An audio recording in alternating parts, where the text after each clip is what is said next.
여러분, 저는 남편과 결혼한 30년 동안 저의 삶은 시댁의 그림자였습니다. 저는 병든 시아버지의 30년 간병과 대소사, 제사를 홀로 책임졌습니다. 그때마다 저의 시누이 김혜원은 올케 덕분에 우리가 산다며 저를 껴안아주는 완벽하게 착한 시누이였습니다. 하지만 그 따뜻한 가면 뒤에는 소름 돋는 진실이 숨겨져 있었습니다. 30년 헌신의 대가로 제게 남겨진 것은 텅 빈 시댁의 재산뿐이었습니다. 완벽했던 시누이는 이미 모든 유산을 빼돌린 추악한 사기꾼이었습니다. 저는 이제 그녀의 가면을 찢고 30년의 헌신에 대한 대가를 되찾을 것입니다. 제 이름은 이수진. 저는 평범한 결혼 생활을 꿈꿨지만 결혼과 동시에 저의 삶은 효부라는 족쇄에 매였습니다. 남편 김정호는 3남매 중 둘째 아들이었고 시아버지께서는 제가 시집 오기 직전부터 지병으로 거동이 불편하셨습니다. 시어머니는 제가 결혼한 지 5년 만에 세상을 떠나셨고 그때부터 저는 시아버지의 30년 간병을 오롯이 책임져야 했습니다. 매일 아침 6시 시아버지의 식사와 약을 챙기고 침상에서 부축해드리는 일과 저녁마다 대소변을 받아내고 몸을 닦아드리는 일까지 30년 동안 저의 손은 늘 시아버지의 병실에 묶여 있었습니다. 시아버지 부양뿐만이 아니었습니다. 1년에 5번이 넘는 시댁의 제사와 친척 대소사 준비도 모두 저의 몫이었습니다. 큰 시누이 혜원과 작은 시누이 미경은 명절이나 제사 당일에만 잠깐 얼굴을 비추고 항상 올케, 정말 고생이 많지?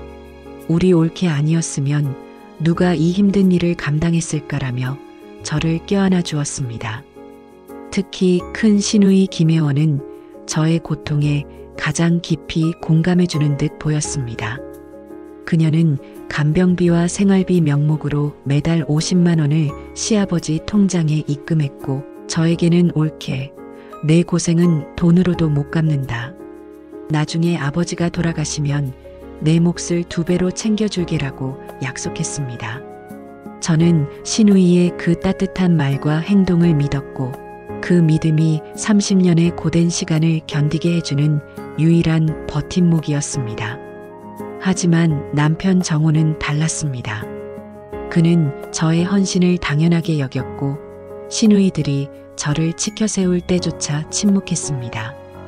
여보, 나 혼자 너무 힘들어요. 주말에 당신이 아버님 좀 봐주면 안 될까요? 라고 호소해도 남편은 늘 당신이 집에 있으니 당신 몫이지. 나는 밖에서 돈을 벌어와야 하잖아 라며 저의 고통을 외면했습니다. 남편은 30년간 시아버지 간병을 오직 저의 의무로 규정했고 저는 남편에게서도 시누이들에게서도 진정한 존중을 받지 못했습니다. 저의 존재는 오직 시댁에 병든 아버지를 돌보는 도구에 불과했습니다. 하지만 저는 언젠가 효부라는 이름의 헌신이 유산이라는 이름의 보상으로 돌아올 것이라 굳게 믿었습니다.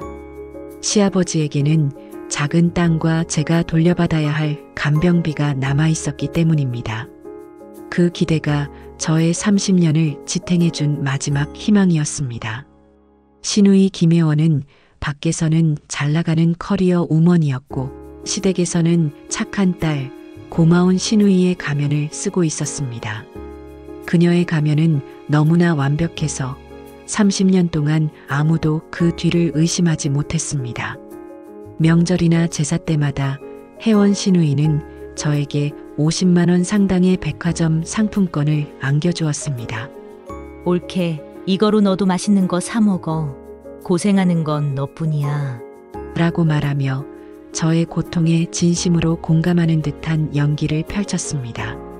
저는 그녀의 다정함에 감격했고 그녀의 상품권은 저의 정신적 위로금과 같았습니다. 하지만 그녀의 다정함에는 소름 돋는 이중성이 숨겨져 있었습니다. 제가 아버지를 간병하느라 너무 지쳐 신우이에게 잠깐만 아버지를 맡아달라고 부탁했을 때 그녀는 항상 옳게, 미안. 내가 지금 너무 바빠서. 잠깐이라도 병원 도우미를 쓰는 게 낫지 않을까? 라며 거절했습니다. 그녀가 매달 보냈던 50만 원의 간병비는 그녀의 죄책감을 덜기 위한 최소한의 보험이었을 뿐 저의 고통을 덜어주기 위한 진정한 도움은 단 한 번도 없었습니다. 저는 그녀가 저에게 건넨 상품권의 진실을 우연히 알게 되었습니다. 제가 명절 때 받은 상품권을 사용하기 위해 백화점 서비스 센터에 갔을 때 직원에게서 놀라운 말을 들었습니다. 고객님, 이 상품권은 법인 복지 증정용으로 재판매가 금지된 상품입니다. 혹시 회사에서 받으신 건가요? 저는 그 순간 머리가 띵했습니다. 신우이 회원이 저에게 준 상품권은 그녀가 자신의 회사에서 공짜로 받은 복지 상품권이었고 그녀는 단 한 푼의 현금 손실 없이 고마운 신우이의 이미지를 만들어 왔던 것입니다. 저는 그 사실을 남편에게 말했지만 남편은 저를 비웃었습니다. 당신은 누나가 당신을 챙겨준 것만 고마워하면 되지. 그걸 따지고 앉아있어. 혜원 누나가 얼마나 바쁜 사람인데. 남편은 신우이의 가면을 의심할 생각조차 하지 않았습니다. 저는 그때부터 신우이의 행동에 대한 미묘한 불신을 품기 시작했습니다. 신우이의 헌신은 가면이었고 그 가면 뒤에는 저의 고통을 이용하는 교활한 계산이 숨겨져 있을 것이라는 불안감이 저를 짓눌렀습니다. 30년간 이어져 온 신우이의 완벽한 미소는 이제 저에게 소름 돋는 냉소로 보이기 시작했습니다. 30년간의 간병 끝에 시아버지께서 편안하게 임종하셨습니다. 저는 시아버지의 마지막을 지키면서도 이제는 저의 30년 헌신에 대한 보상을 받을 차례라는 생각이 들었습니다. 장례식은 신우이 회원의 주도 하에 화려하게 치러졌습니다. 회원은 장례 내내 상주인 남편보다 더 상주처럼 행동하며 문상객들에게 우리 올케가 30년간 아버지를 모셨다며 저를 치켜 세웠습니다. 겉으로는 저를 높여주었지만 저는 그녀의 눈빛에서 이제 곧 재산 분할을 시작해야 한다는 날카로운 경계심을 읽을 수 있었습니다. 장례식이 끝나자마자 회원 신우이는 상복을 벗지도 않은 채 남편 정우와 작은 신우이 미경을 불러 모았습니다. 그리고 저를 제외한 가족회의를 소집했습니다. 남편은 저에게 당신은 쉴 때 됐으니 방에서 쉬고 있어. 우리가 알아서 얘기할게라며 저를 방으로 들여보냈습니다. 30년간 시아버지를 모신 당사자를 제외한 유산 분할 논의였습니다. 저는 분노가 치밀었지만 증거를 잡기 위해 문틈으로 그들의 대화를 엿들었습니다. 회원 신우이는 명쾌하고 단호하게 말했습니다. 아버지가 남기신 재산은 현금 1억 원과 시골의 작은 땅이 전부입니다. 아버지가 돌아가시기 전에 이미 증여를 통해 많은 부분을 정리하셨어요. 저는 그 말에 경악했습니다. 시아버지 명의의 땅과 현금은 최소 10억 원 이상일 것이라고 알고 있었습니다. 회원은 남편과 미경에게 현금 1억 원과 시골 땅의 명의를 3등분하여 나누자고 제안했습니다. 그리고 저의 30년 헌신에 대해서는 올케에게는 3천만 원 정도의 간병비를 따로 떼어주자. 그게 우리가 올케에게 해줄 수 있는 최선이야. 라고 말했습니다. 30년 헌신의 대가 3천만 원. 저는 피가 거꾸로 솟는 기분이었습니다. 남편은 그 제안에 동의하며 누나가 알아서 하는 게 가장 깔끔하지. 라고 말했습니다. 신우이 회원은 그때 저에 대한 이야기를 덧붙였습니다. 올케에게는 절대 아버지가 남기신 재산의 총액을 알려주면 안 돼. 올케는 워낙 순진해서 3천만 원에도 고마워할 거야. 그리고 그동안 내가 매달 보낸 간병비 50만 원은 올케가 받지 않았다고 말해. 그래야 간병비 문제가 깔끔하게 정리돼. 저는 그 순간 혜원 시누이가 30년간 저에게 보낸 원의 간병비조차 자신의 유산 분할을 위한 계산이었음을 깨달았습니다. 그녀는 자신의 헌신 비용까지 꼼꼼히 계산하여 저를 유산 분할에서 제외시키려 했던 것입니다.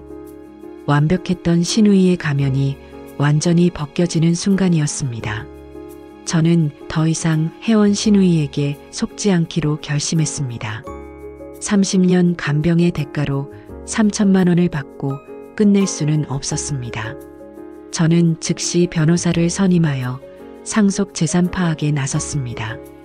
저는 변호사에게 혜원 시누이가 아버지가 돌아가시기 전에 증여를 통해 많은 재산을 정리했다고 말한 사실을 알렸고, 변호사는 시아버지의 최근 10년간의 금융거래 내역과 부동산 등기 변동 기록을 조회하기 시작했습니다. 결과는 경악 그 자체였습니다. 혜원 시누이가 주장한 현금 1억 원과 시골 땅 외에 시아버지 명의의 서울 근교 아파트 한 채와 예금 7억 원이 불과 2년 전에 사라진 것이 확인되었습니다. 예금 7억 원은 혜원 시누이의 계좌로 인출되었고, 아파트는 매매되었는데 그 매매 대금의 최종 수령자가 혜원 시누이의 남편 명의로 되어 있었습니다. 혜원 시누이가 말한 증여는 사실상 재산 은닉과 편취였던 것입니다. 저는 30년 동안 시아버지를 모시면서 시아버지께서 혜원 시누이를 제일 믿는 딸이라고 말씀하셨던 것을 기억했습니다. 시아버지는 지병으로 인해 판단력이 흐려진 상태였고, 혜원 시누이는 그 틈을 타효심의 탈을 쓰고 시아버지의 재산을 자신의 명의로 돌려놓았던 것입니다. 그녀가 매달 50만 원씩 꼬박꼬박 입금했던 간병비는 사실 시아버지의 판단력을 흐리게 하고 신뢰를 얻기 위한 투자금이었던 것입니다. 그녀의 헌신은 완벽한 사기극이었습니다. 저는 이 사실을 남편 정호에게 알렸습니다. 당신 누나가 아버지 재산을 모두 빼돌렸어요.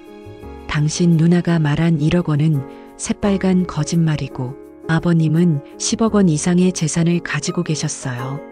하지만 남편은 이 사실을 부정했습니다. 당신이 드디어 미쳤구나. 혜원 누나가 어떤 사람인데 그런 짓을 해. 누나는 당신한테 3천만 원이나 챙겨주려 했잖아. 당신이 유산을 더 받으려고 누나를 모함하는 거지? 남편은 30년 동안 시아버지의 병실을 지킨 저의 헌신보다 겉으로 보이는 시누이의 착한 딸 연기를 더 믿었습니다. 남편의 맹목적인 믿음과 외면은 저를 피해자가 아닌 의처증 환자로 만들었습니다. 저는 이제 남편에게 기대는 것을 포기했습니다. 30년 헌신의 대가를 되찾는 것은 오직 저만의 전쟁이 될 것이었습니다. 저는 남편의 반대에도 불구하고 유류분 반환 청구, 소송과 부당이득금 반환 청구 소송을 동시에 제기했습니다. 소송의 핵심은 시아버지가 혜원 시누이에게 증여한 재산이 특별 수익이며 이는 저와 남편의 상속분을 침해했다는 점을 입증하는 것이었습니다. 동시에 저는 30년간 시아버지를 간병한 저의 헌신을 기여분으로 인정받아야 했습니다. 저의 변호사는 혜원 시누이가 간병비를 매달 지급했다고 주장한 사실에 대해 역공을 펼쳤습니다. 피고 혜원 시누이가 매달 50만 원을 지급한 것은 사실입니다. 하지만 이는 30년 헌신에 대한 합당한 대가가 아니라 망인 시아버지의 의식이 혼미한 틈을 타 재산을 편취하기 위한 보험료에 불과했습니다. 망인의 총 재산 10억 원 중 70%가 피고에게 흘러들어갔는데 30년 간병인에게 3천만 원을 지급하는 것은 불법적인 은닉 행위를 감추기 위한 기만입니다. 저는 변호사의 단호한 말에 큰 위안을 얻었습니다. 혜원 시누이는 저의 소송에 경악했고 저를 찾아와 협박했습니다. 올케, 당신 지금 미쳤어. 이혼하고 싶어? 당장 소송 취하해. 당신이 아는 진실보다 더 추악한 진실을 내가 폭로하기 전에 멈춰. 저는 그녀의 협박에도 눈 하나 깜짝하지 않았습니다. 시누이, 당신의 추악한 진실은 이미 법정에서 밝혀질 겁니다. 나는 30년 동안 이 집에서 당신을 위해 헌신했어요. 당신의 모든 기만과 배신에 대한 대가를 치르게 할 겁니다. 당신이 나에게 해준 것처럼 당신의 완벽한 신우이 가면을 찢어줄게요. 법정에서 혜원 신우이는 30년간의 헌신을 주장한 저에게 인격 모독을 가했습니다. 저 며느리는 돈 때문에 아버지를 모셨어요. 저희는 친딸이기에 아버지에게 드린 건데 며느리 주제에 어디 감히. 제가 준 50만 원 간병비도 다 받았잖아요. 저는 혜원 신우이의 증언에 대해 차분하게 반박했습니다. 30년 간병 노동의 대가를 50만 원으로 계산하는 신우이의 천박한 계산법에 놀라울 따름입니다. 신우이는 본인이 편취한 재산을 보호하기 위해 저의 헌신을 돈으로 더럽히고 있습니다. 저는 30년 간병에 대한 합당한 기여분을 요구합니다. 이 재판은 단순히 재산 다툼이 아니라 30년 헌신에 대한 존엄성을 되찾기 위한 저의 투쟁이었습니다. 재판은 6개월간의 치열한 법정 공방 끝에 저의 압승으로 끝났습니다. 판결의 핵심은 혜원 신우이가 시아버지의 판단력이 흐려진 틈을 타 재산을 편취했다는 점을 인정하고 그 증여를 특별 수익으로 간주하여 유류분 반환을 명령한 것이었습니다. 가장 중요한 것은 저의 기여분이었습니다.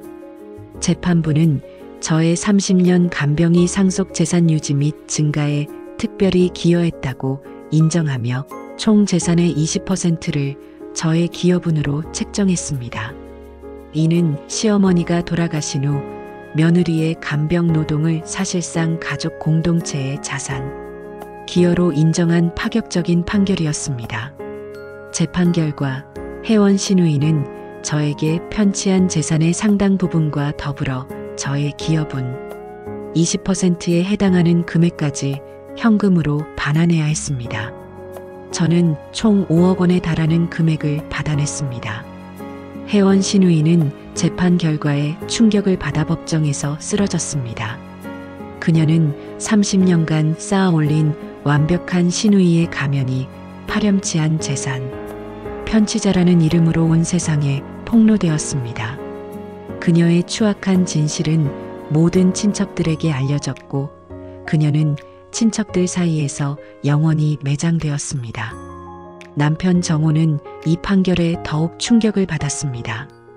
그는 제가 정신병자라고 몰아붙였던 모든 주장이 사실이었음을 알게 되었고 자신이 30년간 외면했던 아내의 고통과 누나의 기만에 대해 뒤늦은 후회를 했습니다. 남편은 저에게 용서를 빌었지만 저는 그의 사과를 거절했습니다. 당신은 30년 동안 당신의 누나보다 더 잔인했어요.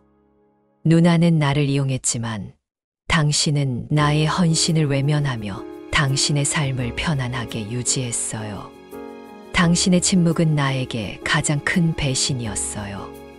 저는 남편에게 협의 이혼을 요구하는 서류를 내밀었습니다. 저의 30년 헌신은 보상을 받았지만 배신은 용서할 수 없었기 때문입니다. 남편은 저의 이혼 요구를 거부했습니다.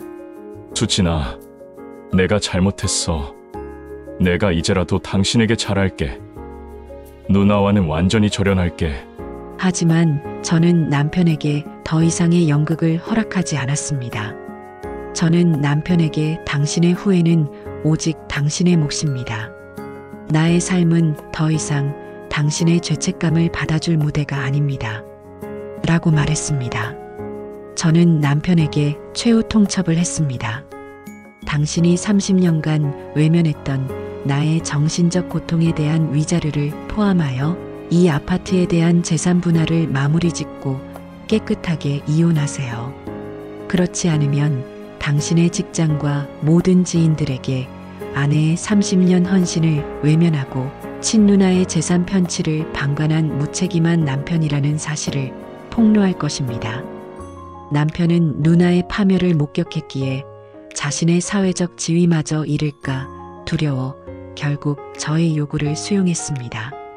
저는 30년 결혼 생활에 마침표를 찍고 5억 원의 기여분과 재산 분할금을 들고 새로운 삶을 시작했습니다.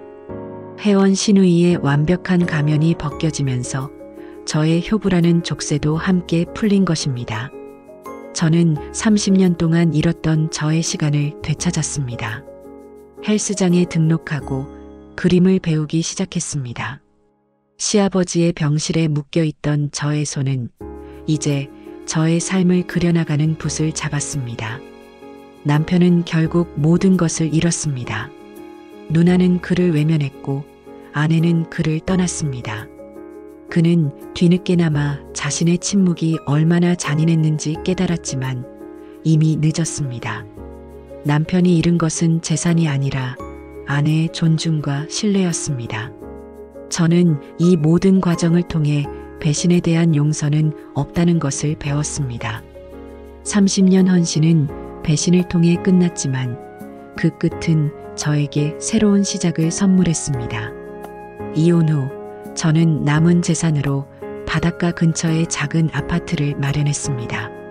저는 30년 동안 간병과 제사로 갇혀있던 삶을 청산하고 나의 시간을 오롯이 누리기 시작했습니다.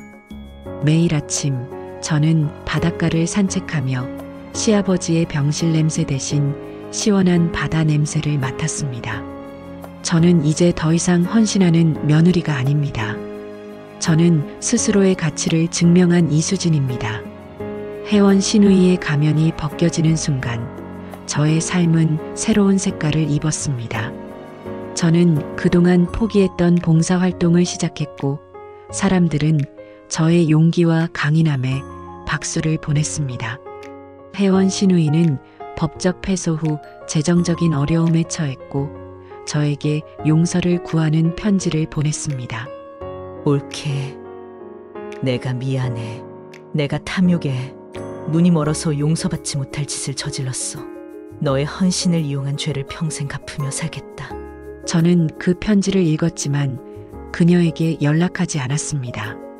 그녀의 후회는 그녀의 몫이고 저의 삶은 그녀의 불행에 묶여 있을 필요가 없었기 때문입니다. 저는 이 모든 과정을 통해 깨달았습니다. 진정한 효도나 헌신은 돈으로 보상받는 것이 아니라 존중으로 인정받는 것이므려. 시누이는 저의 헌신을 돈으로 계산하려 했고 남편은 저의 고통을 외면했습니다. 하지만 저는 법을 통해 저의 헌신의 가치를 정당하게 인정받았고 그 돈으로 저의 새로운 인생을 살고 있습니다. 여러분, 당신의 삶이 누군가의 헌신을 강요받고 있다면 침묵하지 마십시오. 당신의 헌신은 당신의 존엄입니다.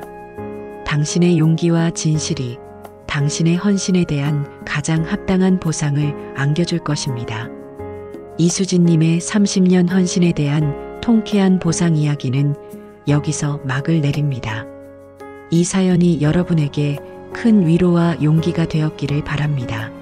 수진님의 강인한 독립에 공감하시고 응원하신다면 지금 바로 구독 버튼을 눌러주세요. 그리고 이 사연이 많은 사람에게 닿을 수 있도록 좋아요를 눌러주시고 나도 내 헌신의 가치를 인정받고 싶다와 같은 여러분의 솔직한 경험과 생각을 댓글로 나누어주세요.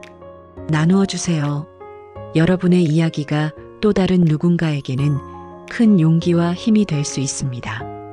다음 사연에서 다시 만나요. 안녕히 계세요.